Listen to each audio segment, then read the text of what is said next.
All right, good afternoon. As promised, the Secretary General will deliver a statement on the situation in Ukraine. He will not take questions today, and then I will stay here and answer some of your questions.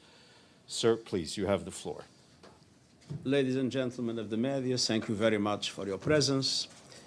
The Kremlin has announced that the ceremony will take place tomorrow in Moscow, that will launch a process of annexation of the Ukrainian regions of Donetsk, Luhansk, Kherson, and Zaporizhia.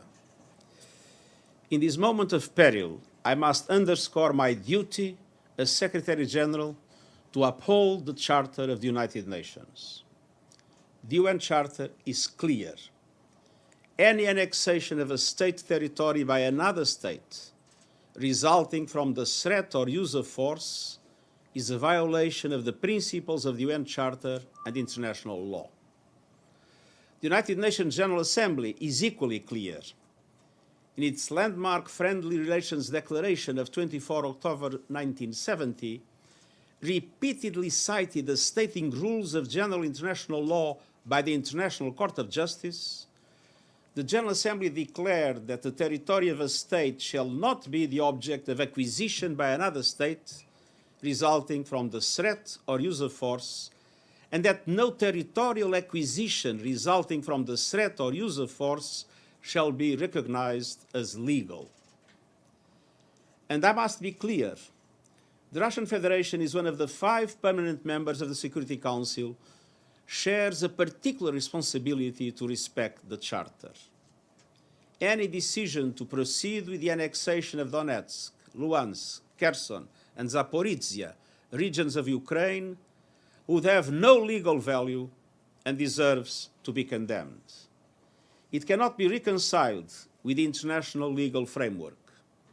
It stands against everything the international community is meant to stand for. It flouts the purposes and principles of the United Nations. It is a dangerous escalation. It has no place in the modern world. It must not be accepted. The position of the United Nations is unequivocal. We are fully committed to the sovereignty, unity, independence, and territorial integrity of Ukraine within its internationally recognized borders in accordance with the relevant UN resolutions.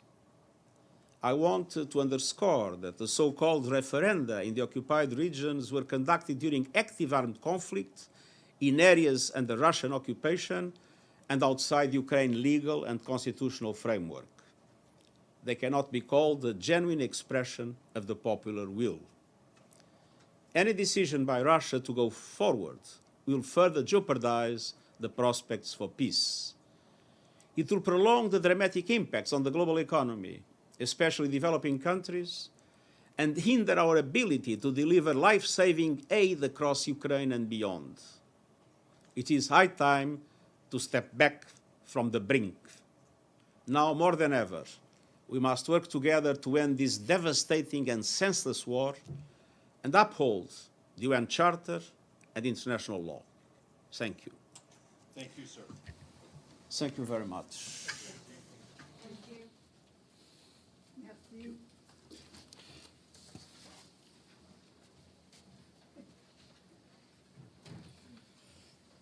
All right, what